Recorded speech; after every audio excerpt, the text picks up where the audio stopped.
నా పడాలి అన్నట్టు బూతు మాటలు మాట్లాడినప్పుడు మాత్రమే నేను ఆయనకి రివర్స్ సమాధానం చెప్పేదాన్ని తప్ప నార్మల్ టైంలో ఎప్పుడు నేను ఆయనతోని గొడవ పెట్టుకోలేదు. ఆయన అవన్నీ చిన్న చిన్నవి మనసులో పెట్టుకొని ఉన్నాడు ఆయన. ఎంత గొడవలైనప్పటికీ కూడా భర్త భార్య కారణం వల్లనే నేను చనిపోతున్నానంటే ఒక వీడియో రిలీజ్ చేసి అతను ఫోన్లో గ్యాలరీలో పెట్టుకోవడం, అదే కాకుండా నేను టార్చర్ భరించలేకపోతున్నాను, ఇల్లరికం లాగా వచ్చినట్టు అయిపోయింది నా పరిస్థితి, అమ్మ నాన్న క్షమించండి, మీకు పెళ్ళి సెట్ కాదు, నీకు పెళ్ళి అనేదే సెట్ కాదు అని ఎందుకో అతను అంతగా క్షీణించకపోయింది, అతని మనసు ఎందుకు అంత విరిగిపోవాల్సి వచ్చింది?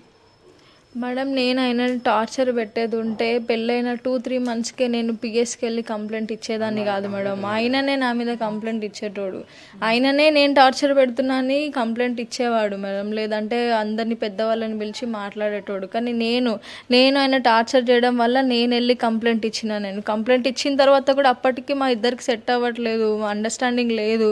ఆయన అసలు నన్ను ఊకే కొడుతున్నాడు, తిడుతున్నాడు, చాలా మాటలు అంటున్నాడు అని చెప్పి నేను అప్పటికే నిర్ణయించుకున్నాను నాకు ఆయన వద్దు అని చెప్పి. ఆయననే మళ్ళీ మా వాళ్ళకి బతిమలాడి, నాకు బతిమలాడి, 10 మందిలో పెద్దవాళ్ళ ముందు నా కాళ్ళు పట్టుకొని లేదు నాకు కావాలి, ఇద్దరం కలిసి ఉందాం అంటే నేను నమ్మిన. పోలీస్ స్టేషన్లో జరిగింది. దాని తర్వాత పోలీస్ స్టేషన్ నుండి వచ్చిన తర్వాత కూడా పెద్దవాళ్ళకి తీసుకొచ్చి మాట్లాడితే ఆయన ఇప్పటి నుంచి బాగుంటా అని బతిమలాడితే నేను ఆయనని యాక్సెప్ట్ చేసి నేను ఇప్పటికీ కూడా నేను ఆయనని ఎన్ని గొడవలైనా కలిసి ఉందాం, హ్యాపీగా ఉంటాం, ఇంకా 6 months అయింది పెళ్ళై, ఇంకా చాలా లైఫ్ ఉంది అని నేను అనుకున్నా. కానీ ఆయన చనిపోతాడని నేను అనుకోలేదు, చనిపోయేంత పని చేసుకుంటాడని మాత్రం నేను ఎప్పుడు అనుకోలేదు.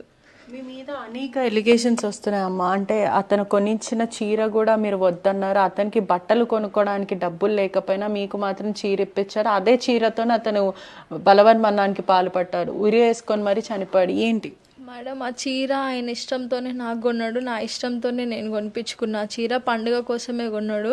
ఆ చీర ఆ రోజు నేను ఆ చీర తీసుకొని అమ్మ వాళ్ళ ఇంటికి వచ్చిన, బతుకమ్మ పండుగ కదా, ఇంటి దగ్గర చీర కట్టుకొని బతుకమ్మ ఆడి ఇంటికి వెళ్ళామని చెప్పి చీర తీసుకొని వచ్చిన. నేను చీర తీసుకొని వచ్చిన తర్వాత ఫోన్ చేసి నేను కొన్న చీర నాకు ఇచ్చేసేయి, నువ్వు కట్టుకోవద్దు, నాకు ఇచ్చేసెళ్ళు అని అంటే నేను చీరనిచ్చి అమ్మకి ఇచ్చి పంపించిన చీరని. అదే చీరతోనే ఆయన వేసుకున్నాడు. డబ్బులు లేక కాదు, ఆయన దగ్గర డబ్బులు ఉన్నాయి, ఆయన స్టేట్మెంట్లు మీరు చూసుకుంటే మీకు ఆయన అకౌంట్లో డబ్బులు ఉన్నాయా లేదా అనేది తెలుస్తుంది. ఫినాన్షియల్ ప్రాబ్లమ్స్ ఏమైనా ఉన్నాయా? ఎందుకంటే అతను ఒక కళాకారుడు, బాగా పాటలు పాడతాడు, అందరితో కూడా చాలా మంచిగా మాట్లాడే వ్యక్తి. అటువంటి వ్యక్తి ర్యాపిడో కొట్టడము, మరోవైపు అతను ఏదైనా సాంగ్స్ చేయాలన్నా, లేకపోతే ఏదైనా ఎమోషనల్ సీన్స్ ఉండాలన్నా, లేకపోతే కిస్సింగ్ సీన్స్, ఇటువంటివి ఏ సీన్స్ ఉన్నా కూడా మీరు ఒప్పుకోకపోవడము, అతని ప్యాషన్ని అతను ఎంకరేజ్ చేయకుండా మీరు అణచివేశారనేది కూడా ఆరోపణలు వస్తున్నాయి. ఏం చెప్తారు? ఆయనే యాక్టర్ అని నాకు తెలుసు మేడం, ఆయన లవ్ ఫెయిల్యూర్ సాంగ్స్ చేస్తాడనే విషయం నాకు తెలుసు, ఆయన యూట్యూబర్ అనే విషయం కూడా నాకు తెలుసు. నాకు పెళ్ళికి ముందే అందరూ నాకు చెప్పినా సరే నేను యాక్సెప్ట్ చేసిన, ఎందుకంటే ఆయన ఫీల్డే అదని చెప్పి నేను యాక్సెప్ట్ చేసిన. నేను ఏ రోజు కూడా ఆయనకి నువ్వు ఇది చెయ్యొద్దు, నాకు ఇది ఇష్టం లేదు అని నేను ఎప్పుడు చెప్పలేదు మేడం ఆయనకి. ఆయనకి పెళ్ళైన తర్వాత ఎప్పుడు ఆపర్చునిటీస్ రాలేదు, అందుకోసమే ఆయన వెళ్ళలేదు. ఫైనాన్షియల్ ప్రాబ్లం అయితే అస్సలు లేదు, ఎందుకంటే ఆయనకి ఏం జాబ్ లేకపోయినా సరే, ఆయనకి షూట్స్ ఏం రాకపోయినా సరే నేను జాబ్ చేస్తున్నా, నాకు వచ్చిన శాలరీలో మేము ఇద్దరం హ్యాపీగానే ఉన్నాం. చాలా మంది తన స్నేహితులు కూడా అదే చెప్తున్నారు, ర్యాపిడో కొట్టేవాడు ఒక కళాకారుడు, అటువంటిది ర్యాపిడో చేయడం తప్పు కాదు, కానీ అంత స్థాయికి దిగజారిపోయాడు అతను. ఒకవైపు ఫ్యామిలీ ప్రెషర్, అమ్మాయి మాత్రం ఎక్కడ సాంగ్స్ వెళ్ళినా కూడా ఒప్పుకోవట్లేదు, సౌందర్య అసలు అతని యాక్టర్గా ఉండనివ్వట్లేదు అనేది కూడా ఫ్రెండ్స్ ఆరోపిస్తున్నారు. లేదు మేడం, ఆయనకి అసలు ఛాన్సులు రావట్లేదు, ఒక్క షూట్ కూడా రావట్లేదు అని చాలాసార్లు ఆయన నా ముందు బాధపడ్డాడు. వస్తాయిలే, కొంచెం ఇంకా టైం ఉంది కదా, టైం వస్తుంది అని చెప్పి నేను ఆయనకి మోటివేట్ చేసిన. అది ర్యాపిడో ఎందుకు కొట్టిండంటే ఆయనకి ఇంట్లో ఖాళీగా ఉండడం ఇష్టం లేక, ఆయన సెల్ఫ్ రెస్పెక్ట్ కోసం ఆయన ఎంతో కొంత డబ్బు సంపాదించాలి, దేనికైనా యూజ్ అవ్వాలి, ఖర్చులకైనా వెళ్ళిపోవాలి అనే ఉద్దేశంతో ఆయన ర్యాపిడో కొట్టిండు. ఆయన దిగజారిపోయి కొట్టలేదు, ఆయన సెల్ఫ్ సాటిస్ఫాక్షన్ కోసం ఆయన ఖాళీగా ఉండొద్దు అని చెప్పి ఆయన ర్యాపిడో కొట్టుకున్నాడు ఆయన, అంతే. అమ్మ మీది ప్రేమ పెళ్ళి, ఒకవైపు ఎంతో ఇష్టపడి చేసుకున్నారు, మీరు రాజు అంటే ఇష్టమని చాలాసార్లు మీరు మాట్లాడారు. ఈ క్రమంలో చివరిసారి అంత్యక్రియలకి మీ భర్తను మీరు ఎందుకు చూసుకోలేకపోయారు? కుటుంబ సభ్యులు కూడా ఇంత ప్రేమించిన వాళ్ళు చివరిసారి భర్తను చూసుకోవడానికి వస్తారు, అసలు అమ్మాయి ఎందుకు రాలేదు అని ఆ క్వశ్చన్ రేజ్ చేస్తున్నారు. ఏం చెప్తారు మేడం? దానికి ఒకటే రీజన్,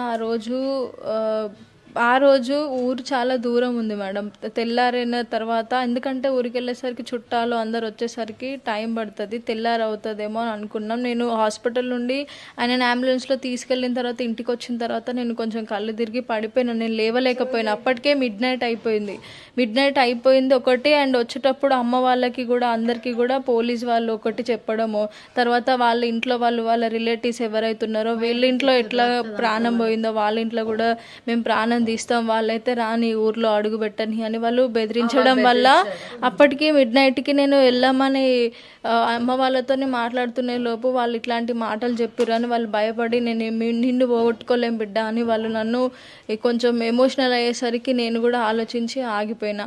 అప్పటికే ఆయన వీడియోస్ అవన్నీ కూడా వస్తున్నాయి, ఆయన దానం చేసేసారు అయిపోయింది అనే విషయం అప్పటికి తెలిసిపోయింది నాకు. నేను లేచేసరికి ఆ విషయం తెలిసిపోయింది. ఏదేమైనప్పటికీ అమ్మ, ఇప్పుడు ప్రేమించిన వ్యక్తులు చనిపోయారు అని అంటే దాని కాన్సిక్వెన్సెస్ ఏదైనా సరే, మన ప్రాణం పోతుంది, లేకపోతే ఇంకా వాళ్ళు ఎదుట వాళ్ళు మనం కొట్టడానికి ప్రయత్నిస్తున్నారని ఇటువంటివి ఏది అనుకున్నా కూడా మనం చివరిసారి చూసుకోవాలి అనేది ఉంటుంది కదా, ఆ ప్రేమ అనేది ఉంటుంది కదా. అవును మేడం, నేను మా వాళ్ళ మాటలు అంటే వాళ్ళు బాధపడుతున్నారని నేను విని ఆగిపోయినా, కానీ నేను చాలా బాధపడ్డా మేడం. ఎందుకంటే నేను వెళ్ళాల్సింది, దానికి మాత్రం నేను తప్పు చేసినా అది నేను ఒప్పుకుంటున్నా మేడం.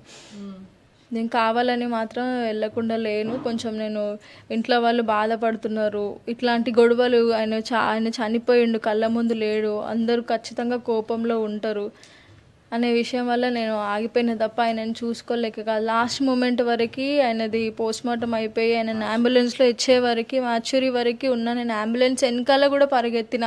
అంటే ఎవ్వరు కూడా కనీసం ఒక మాట కూడా చెప్పలేదు. అంటే నేను ఎక్కాల్సింది, కానీ ఆ సిచ్యువేషన్లో కొంచెం నేను కూడా చాలా వీక్గా ఉండే మేడం. ఫైనల్గా మీ మామయ్య గారు కూడా ఒక మాట చెప్పారు, నా కొడుకే పోయాడు, మరి ఆ అమ్మాయి మీద కేసు పెట్టి నేను ఏం సాధిస్తా అని ఇంత గొప్ప మాట మాట్లాడిన వ్యక్తి, అట్లీస్ట్ ఆయన ఇంత మాట మాట్లాడాడు, అట్లీస్ట్ మేమన్నా వెళ్ళాలి అని ఇట్లా ఏం అనిపించలేదు మీకు? అన్నారు అసలు వాళ్ళు అనలేదు మేడం, మా ముందు అనలేదు. మేబీ మీ మీడియా ముందు అన్నారేమో, కానీ వాళ్ళు వెళ్ళేటప్పుడు వాళ్ళ అన్న కానీ వాళ్ళ పెద్ద నాన్నలు ఎవరైతే వాళ్ళ చుట్టాలు అందరూ వచ్చిర్రో ఆ రోజు, వాళ్ళందరూ మా వాళ్ళకి వార్నింగ్ ఇచ్చే వెళ్ళిర్రు. అందుకోసమే భయపడే వెళ్ళలేదు. భయపడి అని అంటే ప్రాణం పోయింది కదా, మళ్ళీ ఏమవుతుందో అనే ఒక ఆలోచనలోనే వెళ్ళలేదు. వాళ్ళ తర్వాత మాకు మెసేజ్లు కూడా పెట్టిర్రు వాళ్ళ అన్నయ్య, మీరు మిమ్మల్ని అంత ఈజీగా వదిలేయము, మా తమ్ముడు ఎట్లా చనిపోయాడు మిమ్మల్ని కూడా అట్లనే, నిన్ను కూడా అట్లనే చంపేస్తాను పర్సనల్గా నాకు మెసేజ్లు కూడా ఆయన పెట్టిండు. అందుకే వాళ్ళు ఎంత కోపంలో ఉన్నారో, అట్లాంటి మాటలు మాట్లాడుతున్నారో అని ఆలోచించి. వాళ్ళ కుటుంబ సభ్యులు కూడా మొన్న గత 2 రోజులు 3 రోజుల క్రితం కూడా ఖైరతాబాద్ పోలీస్ స్టేషన్లో మీ మీద కంప్లైంట్ ఇచ్చారు. నా తమ్ముడు కానీ మా కొడుకు చావుకి కారణం వాళ్ళ భార్య సౌందర్యనే, తనే ప్రేరేపించింది, తన వల్లనే బలవన్మరణానికి పాల్పడ్డాడని వాళ్ళు ఇచ్చిన కంప్లైంట్ పైన ఏమంటారు? ఇంకొక ఎలిగేషన్ కూడా వస్తుంది, మీకు అనేక రిలేషన్షిప్స్ ఉన్నాయి, అదే కాకుండా అనేక మందితో ఉంది, అదే వాళ్ళ అన్న ఎవరైతే అనిల్ అన్న వ్యక్తి ఉన్నాడో అతనితో కూడా మీకు రిలేషన్షిప్ ఉంది, సొంత అన్నని ప్రేమించి ఆ తర్వాత మళ్ళీ తమ్ముడిని ప్రేమించి తమ్ముడిని వివాహం చేసుకుంది అని కూడా కుటుంబ సభ్యులు ఆరోపిస్తున్నారు. ఏం చెప్తారు? వాళ్ళ అన్నయ్యను నేను ప్రేమించలేదు మేడం.